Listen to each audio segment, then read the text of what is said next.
Contemplating the what could have beens of Star Wars has always been an interesting exercise, and given just how divisive the final installment of the sequel trilogy, The Rise of Skywalker, was, it's a topic that's been on a lot of fans' minds as of late. Episode 9 had a tumultuous production, which involved Jurassic World director Colin Trevorrow departing the project and being replaced with J.J. Abrams. Fans assumed they'd be unlikely to hear about Trevorrow's vision for the Skywalker saga's conclusion anytime soon, but following the frosty response to Episode 9, info surrounding his movie soon came to light, with a whole script and numerous pieces of concept art, all making that "oh, what could have been" feeling even more pronounced. Even the film's title of Duel of the Fates sounds way better than what we got. I'm Ewan, you're watching What Culture Star Wars, and here are 10 things Colin Trevorrow's Episode 9 script did better than The Rise of Skywalker. Number 10. It actually follows on from Episode 8. Love or hate The Last Jedi, and I love it, let the great salt flow through you, it's impossible to deny that the worst way of making a trilogy is writing a final film which spends half its runtime contradicting and course-correcting the one that came immediately before. Duel of the Fates looks as though it would have been a proper sequel, rather than an exercise in revision and retconning that The Rise of Skywalker ultimately turned out to be. Judging from the script, it really does feel like Duel of the Fates took the baton from The Last Jedi and ran with it, unveiling a plot Episode 8 made seem inevitable. It followed the journey of Kylo Ren as he continued to rise in power, charting the true might of the new Supreme Leader. The Rise of Skywalker, conversely, gave us a movie which tried to be The Force Awakens and Return the Jedi at once. Number 9. The ending actually has a lightsaber duel. The Rise of Skywalker was anticlimactic in many ways, one of the most obvious being the lack of a lightsaber duel at the end of the movie. Yeah, it's true that Star Wars is much more than lightsabers, but considering a lightsaber battle has appeared at the end of all but the first Star Wars movie, the fact that there isn't any in the last one is a bit, well, strange. The series seemed to always be leading up to a climactic duel between Rey and Ren, as their ideologies collided head-on. This is the ending that appears in the Duel of the Fates, and to make the whole thing even more epic, the namesake track made famous by the Obi-Wan, Qui-Gon and Darth Maul fight in The Phantom Menace would have played in the background. This familiar music cue would have helped bookend the franchise, while finally transcending the prequel erasure evident in the other Disney Star Wars movies. Number 8. It showcased the true strength of the First Order. Okay, so what actually was the First Order? The film seemed to imply that, after rising from the ashes of the Empire, the First Order, itself a rebellion against the New Republic, gained enough momentum and cash until they could amass an army and wipe out the Republic's shiny new capital on Hosnian Prime. While the title Supreme Leader suggests it was a political organization as much as it was an army, audiences never see the full extent of the Order's grasp on the galaxy. Duel of the Fates seems as though it was ready to remedy this, fleshing out the origin and scope of the First Order. In Trevorrow's movie, audiences would have learned that the Order essentially replaced the New Republic after the destruction of Hosnian Prime, landing their capital ship on Coruscant, while a graphic but pretty cool looking public execution using a lightsaber-bladed guillotine would have demonstrated the Order's no-nonsense grip on its citizens. We even get more of a backstory for First Order poster boy General Hux. Hux is revealed to be a Force user wannabe who collects artifacts, including what seems to be Mace Windu's lightsaber, which he uses to kill himself when it becomes clear the First Order was about to lose the war. Makes a lot more sense than that whole random double agent thing. Either way, the idea of collecting artifacts related to previous films would have nicely picked up on similar themes introduced in The Force Awakens, while giving audiences an insight into the reality of the First Order would have made it into a tangible threat, rather than the shadowy yet ill-defined organization that reappears in Episode 9. Number 7. It shows us Vader in all his glory.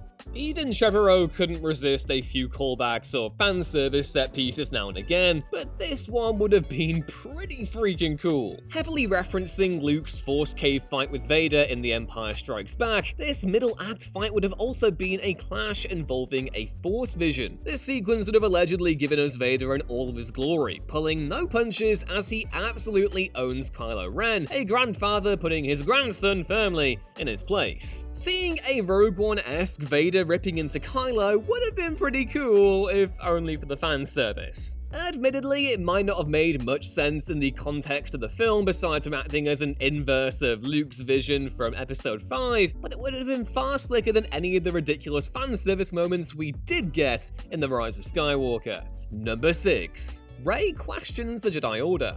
One of The Last Jedi's most successful meta-themes was its questioning of the Jedi Order, as Golden Boy Luke Skywalker began to realize the same flaws audiences saw in the Order in the prequels, namely that the Jedi were a self-righteous, insular organization who attempted to supersede democracy. Though by the end of the movie, Luke makes peace with the flaws of the Order and Rey firmly refuses to take Kylo's hand, all the ambiguity the movie introduced is swept aside by The Rise of Skywalker, which retreads the same tired, good, bad duality Lucas himself attempted to uproot with The Phantom Menace way back in 1999. Allegedly, Duel of the Fates would have actively shown Rey arguing with Luke about the Order, as she overtly questioned the flaws Luke himself acknowledged in the previous movie. Trevorrow's script committed to and embraced the difficult themes of flawed hero worship introduced in The Last Jedi instead of sweeping them aside in favor of a well-worn narrative. Number 5. Luke haunting Kylo Ren.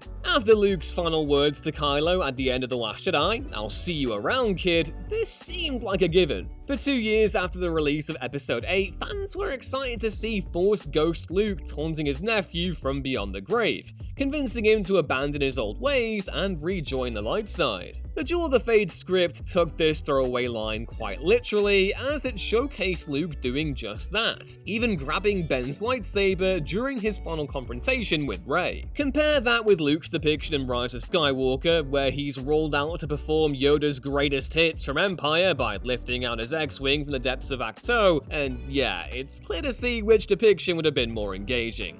Number 4. It took us back to Coruscant, bookending the series perfectly. It seemed quite strange that The Rise of Skywalker featured in some shape or form almost every planet which appeared in the original trilogy, while the only prequel planet that made an appearance was so warped from its original appearance that only people who have read the visual dictionary of The Rise of Skywalker would have even recognized it as Mustafar. Much of the prequel trilogy took place in Coruscant, and the backbone of the main plotline that ran throughout Duel of the Fates centered around this fan-favorite planet. Not only would this have introduced some quintessential Star Wars symmetry or poetry into the saga, ending it essentially where it began, it would have been cool seeing the locale reimagined in gorgeous 2019 visuals and given prequel fans something else to latch onto. Number 3. Palpatine's cameo.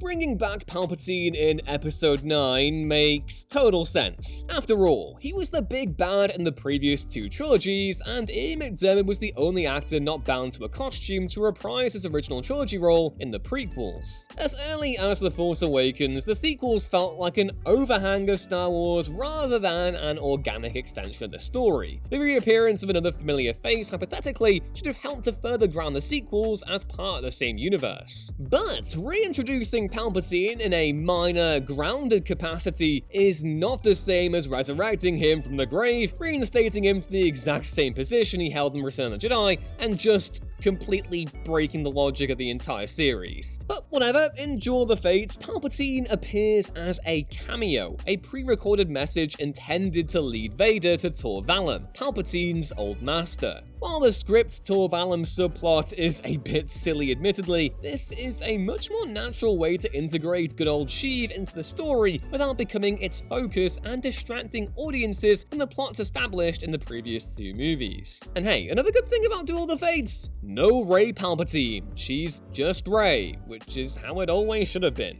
Number 2. It doesn't relegate Rose to a minor role.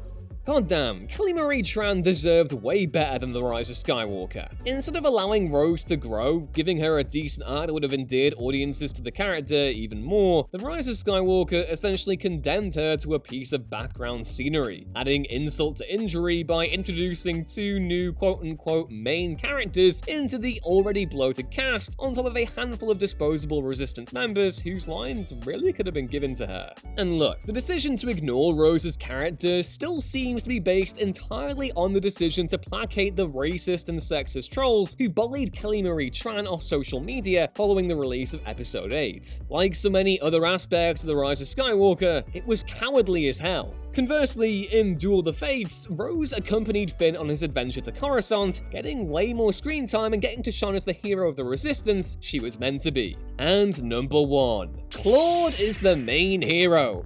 Just kidding, it actually gives Finn something to do. Cast your mind way back to 2015, before the sequel started airing, the release of the first proper Force Awakens trailer. Remember the excitement you felt in those final moments as John Boyega's Finn, revealed as a stormtrooper in the 2014 teaser, lights up Luke and Anakin's famous blue lightsaber, clashing swords with Kylo Ren. It seemed obvious that this was the face of our new hero, the protagonist whose eyes would see the trilogy through. What a compelling concept! A stormtrooper who decided to become a Jedi? Thank God they're not repeating the Desert Orphan arc we've already seen twice before. But then The Force Awakens came and went, and it became perfectly clear that Rey was actually the main character of the trilogy, with Finn being more of a Leia or Han kind of position to her Luke. Even so, his arc was compelling, as audiences got to witness him transform from a cowardly runaway to an out-and-out hero. Episode 8 pushed Finn's arc even further, as he realized his purpose to such an extent he almost sacrificed himself to save the Resistance. The Rise of Skywalker struggled by comparison. J.J. Abrams awkwardly tried to revive audiences' long-dead assumptions that Finn was Force-sensitive, but aside from that, he spent the whole movie chasing after Rey, his only motivation being to yell her name and to tell her something which he never got around to saying. Surprisingly, Duel of the Fates actually managed to give Finn a pretty compelling plot, as he led a stormtrooper revolt against the First Order on Coruscant, completing his journey from runaway soldier